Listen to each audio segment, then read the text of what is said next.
Hello friends, இனி நம்ம எதை பற்றி பார்க்கலான்னா இன்ட்ரெஸ்ட் கால்குலேஷன். அதாவது நம்ம லோன் எடுப்போம், அந்த லோனுக்கு இஎம்ஐ ஏதோ ஒரு திங்ஸுக்காக நம்ம லோன் எடுக்கிறோம். ஸோ அந்த லோனோட இஎம்ஐ அமௌண்ட் பெர் மந்த்துக்கு நம்ம வந்து எவ்வளோ டென்யூர், அதாவது எத்தனை மந்த்துக்கு வந்து நம்ம இஎம்ஐயாக பே பண்ண போகிறோம், அதை பேஸ் பண்ணி இன்ட்ரெஸ்ட் ரேட் எவ்வளோ, லோன் சேங்ஷன் பண்ண அமௌண்ட் எவ்வளோ. ஸோ இதை வந்து பேஸாக வச்சு நம்ம வந்து ஒரு சின்ன கால்குலேஷன் பார்க்கலாம்.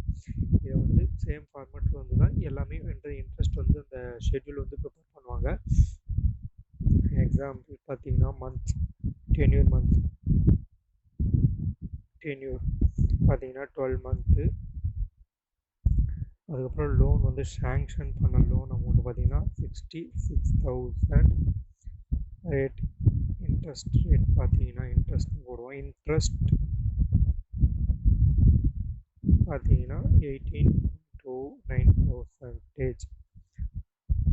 இதை நமக்கு பேஸு. இதை வச்சு தான் நம்ம வந்து அந்த கால்குலேஷனை எப்படி பண்ணுறோன்றதை பார்க்கலாம். ஃபஸ்ட் நான் இஎம்ஐயாக வந்து நம்ம வந்து EMI amount, interest amount, principal amount, இது பேலன்ஸ் மீன்ஸ் நம்ம வந்து ஃபஸ்ட் மந்தோட இஎம்ஐ முடிஞ்சதுக்கப்புறம் எவ்வளோ பேலன்ஸ். இப்போ நான் வந்து பெர் மந்த்துக்கு இவ்வளோ வந்து நான் பே பண்ணுறேன்னு வச்சுக்கலாம். இதை வந்து நான் 12 மந்த்தாக தான் பே பண்ண போகிறோம். ஸோ அந்த 12 மந்த்துக்கான ரேட் வந்து எவ்வளோ வருது, இன்ட்ரெஸ்ட் எவ்வளோ வருது. ஸோ இதை பற்றினா ஓவராலாக நமக்கு 72,000. அப்போ நம்ம 66,000 லோன் எடுக்கிறோம். அதுக்கு 72,000 பார்த்தோம்னா நமக்கு 6,720 வந்து நமக்கு இஎம்ஐயாக வருது. ஸோ இதை வந்து ஓவரால் நம்ம மாதம் 6,660 கட்டும். அதில் வந்து இன்ட்ரெஸ்ட் வந்து எவ்வளோ போகும் நமக்கு வந்து பிரின்சிபல். பட் ஏன்னா அக்கௌண்டிங் சைட்லேருந்து பார்க்கும்போது நம்ம வந்து இன்ட்ரெஸ்ட் வந்து கால்குலேஷன் பண்ணுவோம். பட் அந்த அதாவது க்ளோசிங் பேலன்ஸ்ன்றது எதை கால்குலேஷன் பண்ணி வரும்னா, நமக்கு வந்து பார்த்திங்கன்னா அந்த இன்ட்ரெஸ்ட்டை தவிர்த்து பிரின்சிபல் போர்ஷன் மட்டும்தான் லோன்லேருந்து எவ்ரி மந்த் நமக்கு டிடெக்ட் ஆகும். அதாவது கேரி ஃபார்வர்ட் ஆகிட்டே வரும். இப்போ நான் 66,000 எடுக்கிற ஃபஸ்ட் மந்த்து ஒரு 5,000 இஎம்ஐ வந்து பிரின்சிபல் போகுதுன்னா, மிச்சம் வந்து பார்த்திங்கன்னா 61,000 எனக்கு அவுட்ஸ்டாண்டிங். செகண்ட் மந்த் தான் எடுக்கும்போது ஒரு 5,500 போகுது. ஸோ ரிமைனிங் இருக்கிறது வந்து அவுட்ஸ்டாண்டிங் அமௌண்ட். இப்படி தான் நமக்கு வந்து கால்குலேஷனில் வரும். அது எப்படி பண்ணணும் அப்படின்றத இப்போ பார்க்கலாம். ஃபஸ்ட்டு வந்து நமக்கு லோன் சேங்ஷன் பண்ண amount divided number of month 12 month into rate of interest. இதுதான் வந்து ஃபஸ்ட்டு மந்தோட இன்ட்ரெஸ்ட் அமௌண்ட்டு.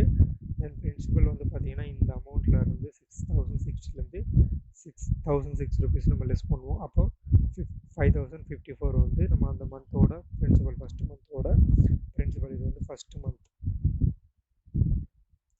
ஸோ நம்ம வந்து 12 மந்த்துக்கு பே பண்ணுவோம். நம்ம 12 மந்த்து கொடுப்போம். அப்போ ஃபஸ்ட்டு மந்த் முடிஞ்சது. ஃபஸ்ட் மந்த் இஎம்ஐ முடிஞ்சதுக்கப்புறம் நம்ம க்ளோசிங் பேலன்ஸ் அவுட்ஸ்டாண்டிங் எவ்வளோ இருக்கும், 60,946 ருபீஸ் இருக்கும். ஸோ செகண்ட் மந்த் நம்ம கால்குலேஷன் பண்ணுவோம். இப்போ வந்து ஃபஸ்ட்டு சேம் ஃபார்முலா தான் நம்ம போடுவோம். ஆனால் என்ன பண்ணுவோன்னா, ஃபஸ்ட்டு வந்து நம்ம ஓவரால் லோனோட அமௌண்ட்லேருந்து போடுவோம். இப்போ நம்ம பேலன்ஸ் அமௌண்ட்லேருந்து கால்குலேஷன் ஸ்டார்ட் பண்ணுவோம். இப்போ பேலன்ஸ் அமௌண்ட்டு டிவைடட் சேம் நமக்கு மந்த்தும் டென்யூரும் மாறாது, இன்ட்ரெஸ்ட் ரேட்டும் மாறாது. ஸோ லோன் அமௌண்ட் மட்டும் அந்த பேலன்ஸை பொறுத்து டிஃபர் ஆகும். இது சேம் ஃபார்முலா வந்து இஎம்ஐலேருந்து லெஸ் பண்ணுறோம். இந்த இடத்துல வரும்போது பார்த்தீங்கன்னா பேலன்ஸ் அமௌண்ட்டு மைனஸ் அந்த மந்தோட பிரின்சிபல் அமௌண்ட். ஸோ நமக்கு இந்த அமௌண்ட் வரும். இப்போது இதே ஃபார்முலாவை நம்ம வந்து எல்லா இடத்துலையும் அப்ளை பண்ண முடியாது. ஏன்னா இங்கே நம்ம காமனாக வர காலம் எல்லாமே நம்ம வந்து லாக் பண்ணி ஆகணும். ஸோ எஃப்ஐ பார்த்தீங்கன்னா டென்யூரு, F7 பார்த்தீங்கன்னா இன்ட்ரெஸ்ட் ரேட். ஸோ நமக்கு டென்யூரும் இன்ட்ரெஸ்ட் ரேட்டும் வந்து மாறாது. அந்த நம்ம வந்து ஹோல் இயருக்கும் same interest rate same month தான் வரும்.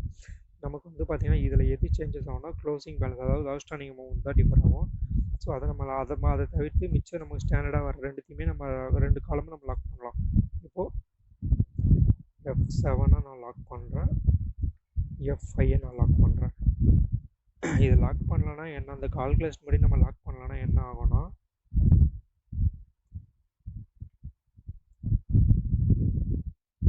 நம்ம போட்டோம். இப்போ நான் இந்த ஃபார்முலாவை காப்பி பண்ணி அந்த ஹோல் இயருக்கு நம்ம வந்து பேஸ்ட் பண்ணும்போது இங்கே பார்த்தீங்கன்னா நமக்கு எரர் வரும். ஏன்னா நமக்கு வந்து ஃபார்முலா வந்து கரெக்டாக அப்ளிகபிள் ஆகலை. இதையே நான் வந்து இந்த இடத்துல நான் வந்து F7 வந்து லாக் பண்ணிவிட்டு F5 நான் லாக் பண்ணுறேன். லாக் பண்ணும்போது பார்த்தீங்கன்னா நமக்கு இது வந்துடும் இங்கே இங்கே.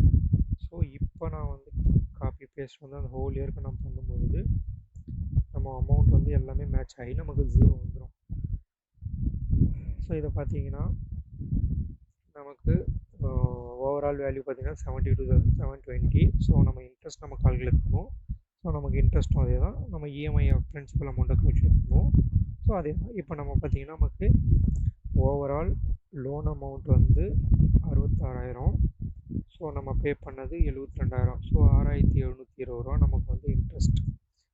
ஸோ இப்போ இந்த இன்ட்ரெஸ்ட் பார்த்திங்கன்னா நமக்கு இவ்வளோ அமௌண்ட் வரும். இதையே நம்ம இந்த டென்யூரை வந்து 24 மந்த்தாக மாற்றும் போது இந்த இடத்துல வந்து இன்ட்ரெஸ்ட் ரேட் வந்து டபுள் ஆகும். ஸோ ஏன்னா அவங்க கால்குலேஷன் பார்த்தீங்கன்னா பேர் மந்த்துக்கு பேர் ஆனமுக்கு தான் நமக்கு வந்து 18.29%. அதே 2 ஆனம் சைக்கிள் 2 வருஷத்துக்கு 24 மந்த்துக்குன்னும் போது டென்யூரை நம்ம வந்து எக்ஸ்டெண்ட் பண்ணும்போது இஎம்ஐ அமௌண்ட்டு வேரியேஷன் ஆகும். இப்போ நீங்கள் 6,000 கட்டுவீங்க, அந்த 6,000 ஒரு அமௌண்ட் வந்து இன்ட்ரெஸ்ட்டாக பே பண்ணுவீங்க. இதையே நீங்கள் வந்து 3,000 குறைப்பீங்க, 3,000 இல்லை 3,500 எவ்வளோ அக்ரி பண்ணும்போது டென்யூர் அதிகமாகும் போது உங்களுக்கு வந்து இன்ட்ரெஸ்ட் ரேட் அதிகமாகும். ஸோ நம்ம முடிஞ்ச வரைக்குமே பார்த்தீங்கன்னா இன்ட்ரெஸ்ட் ரேட் நம்ம பேஸ் பண்ணி டென்யூரை கம்மி பண்ணாலுமே நமக்கு டென்யூரை கம்மி பண்ணாலுமே நமக்கு இஎம்ஐ அமௌண்ட் அதிகமாக வரும். பட் இன்ட்ரெஸ்ட் ரேட் வந்து நமக்கு நார்மலாக தான் இருக்கும். நம்ம வந்து டென்யூரை வந்து எக்ஸ்டெண்ட் பண்ணும்பொழுது இன்ட்ரெஸ்ட் ரேட் கம்மியாக வரும். இப்போ நான் 6,000 பே பண்ணுறது 3,000 4,000 கூட பே பண்ணலாம் டென்யூரை எக்ஸ்டெண்ட் பண்ணால். ஆனால் இன்ட்ரெஸ்ட் வந்து நமக்கு அதிகமாக வரும். அதனால் வந்து நம்ம வந்து முடிஞ்ச வரைக்கும் நம்ம டென்யூரை வந்து குறைக்க பார்க்கணும். இஎம்ஐ அதிகமாக இருந்தாலும் நம்ம கட்டிட்டு போகலாம், இன்ட்ரெஸ்ட் வந்து நம்ம அதிகமாக பேர் பண்ண முடியாது. ஸோ இதுதான் ஃப்ரெண்ட்ஸ். இந்த வீடியோ உங்களுக்கு பிடிச்சிருந்தா லைக் பண்ணுங்கள், கமெண்ட் பண்ணுங்கள், உங்கள் ஃப்ரெண்ட்ஸுக்கு ஷேர் பண்ணுங்கள், தெரியாதவங்களுக்கு இந்த விஷயத்தை சொல்லிக் கொடுங்க. Thank you friends.